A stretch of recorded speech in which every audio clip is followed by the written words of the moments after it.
Back on your Friday, and our next guest is someone that we got a few emails about from listeners, and it made us do a little research of our own. And of course, before we would say anything about anybody, we want to give them their fair shot to tell their side of the story. So, the CEO and owner of a company called Federal Trustee Services in Tacoma, Washington, is now going to join us and talk about some of the things we've heard and some of the things that's going on in his life and with his company.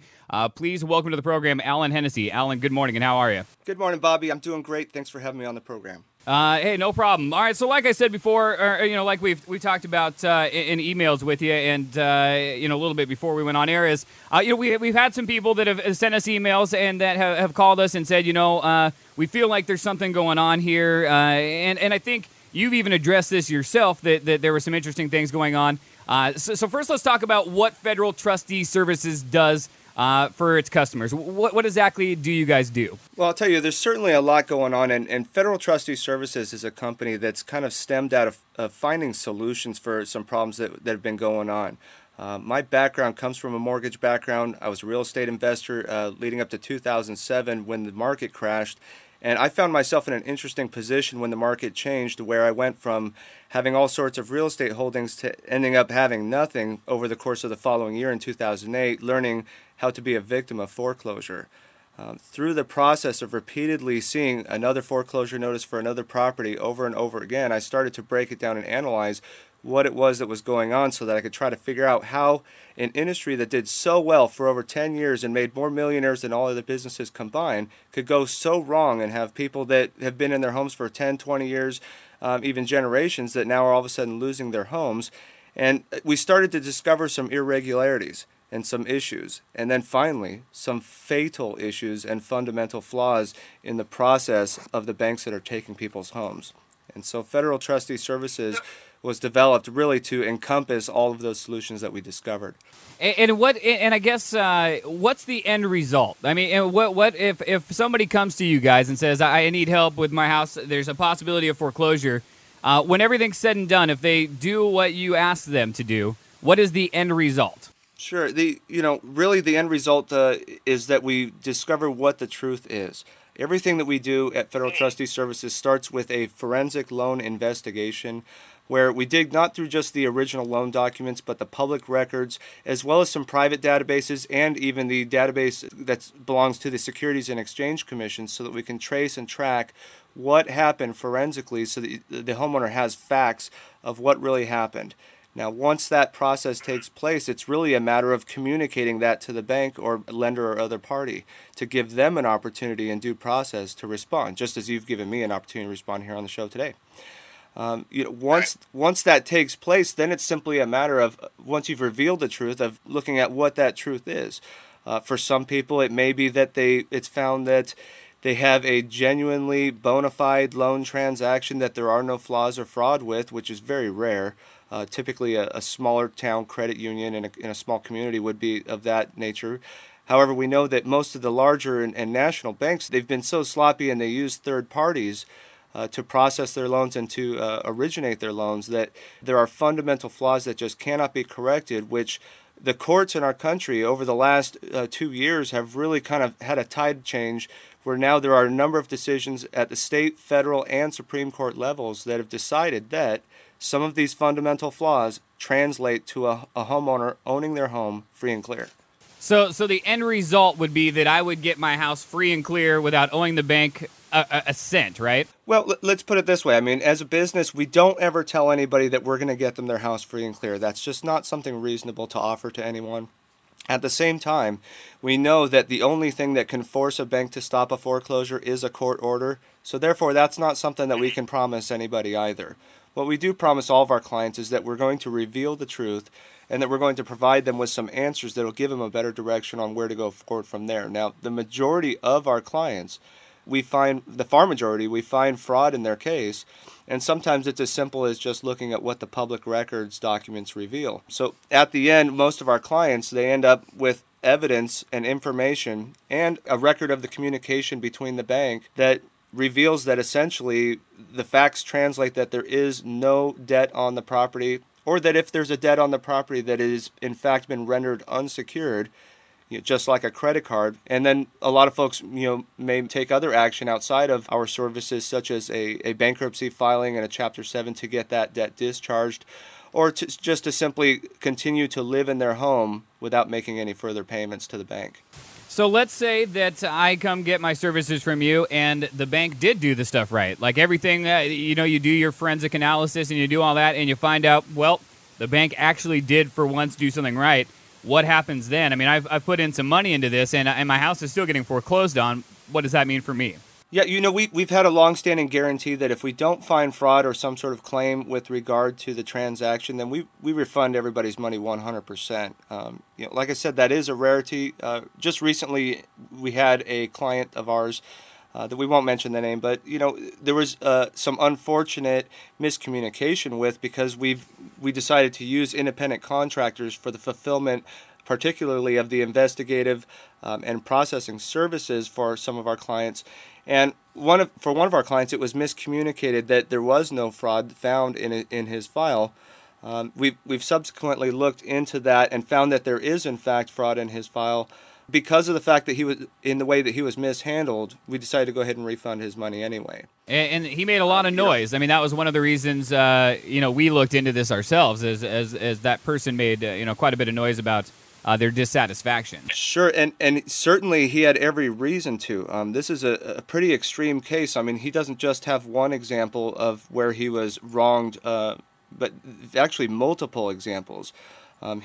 By multiple persons, multiple independent contractors of our company that made some false statements to him and really kind of neglected him, didn't return his call.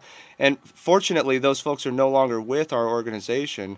And we'd like to patch up as best as we can with them, but certainly there's a difference, I guess, between that situation and someone who genuinely does not have any fraud in their case, in which case, whether there's any fraud or not, certainly there's certain situations that can also be taken into consideration. Now, particularly, I'll give you an example. Most people, or a large majority of homeowners in America today, are underwater, meaning that they owe more on their mortgage than it's worth.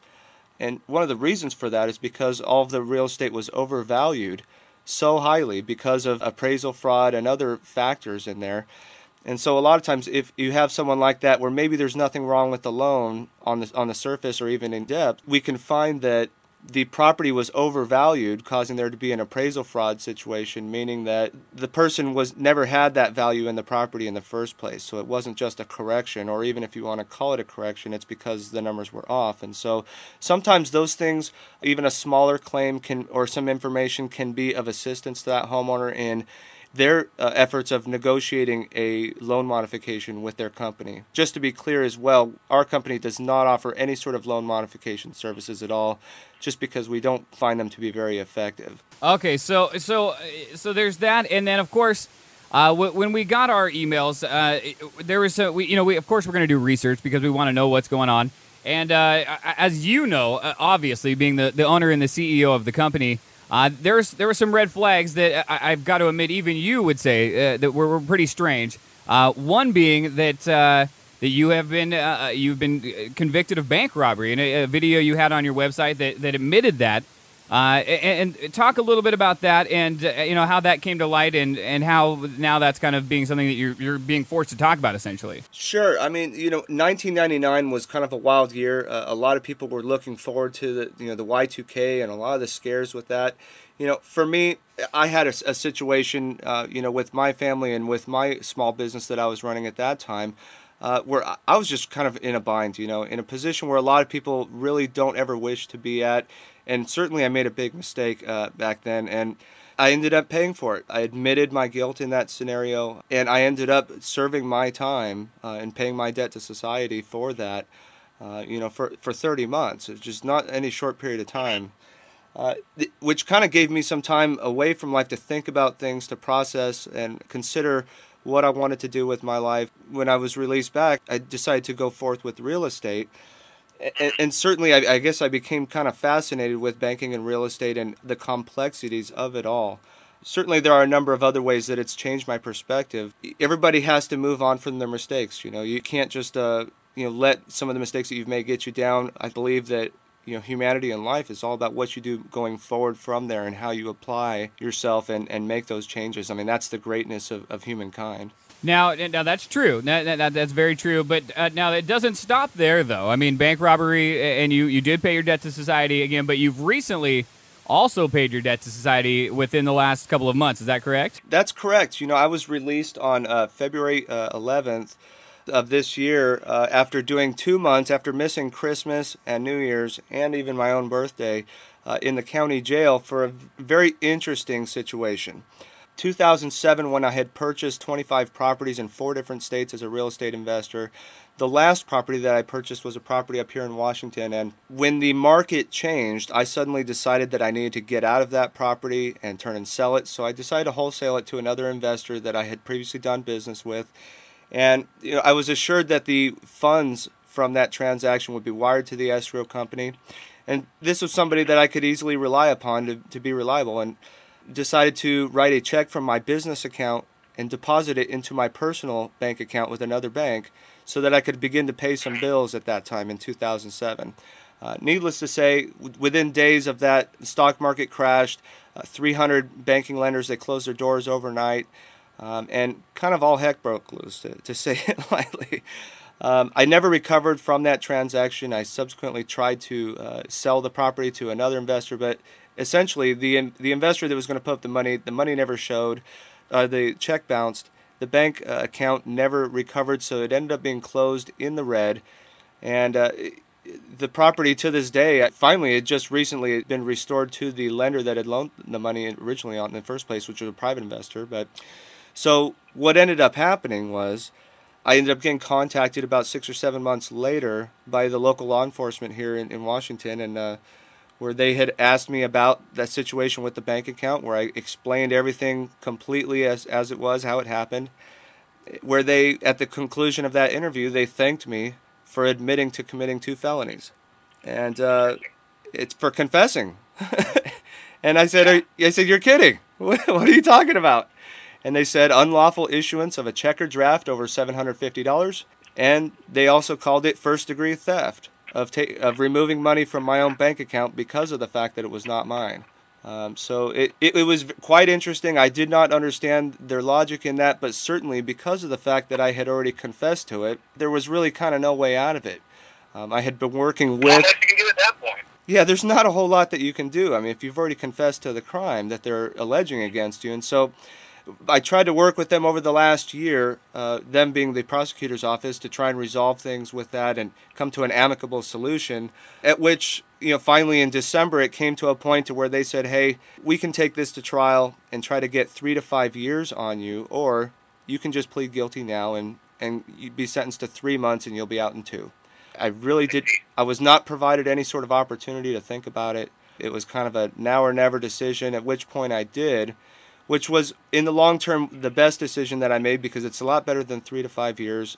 It allowed me to own up to the mistake that I genuinely did make, and pay the debt once again for that. Unfortunately, as far as the business and all of the clients that we committed ourselves to helping, it left us in a really bad position, because all of the services were at that point being provided by independent contractors that were free to do the services how they wish, free to come and go as they please, and free to not reply to the customer's inquiries just simply because they weren't set up to be compensated to customer service with these folks. And so what we've been doing now since I've been back is really just trying to restore the trust, to earn back the trust with a lot of our clients that have been alienated and just feel kind of left out in the cold, and getting back on track as far as just revealing the truth of what's going on.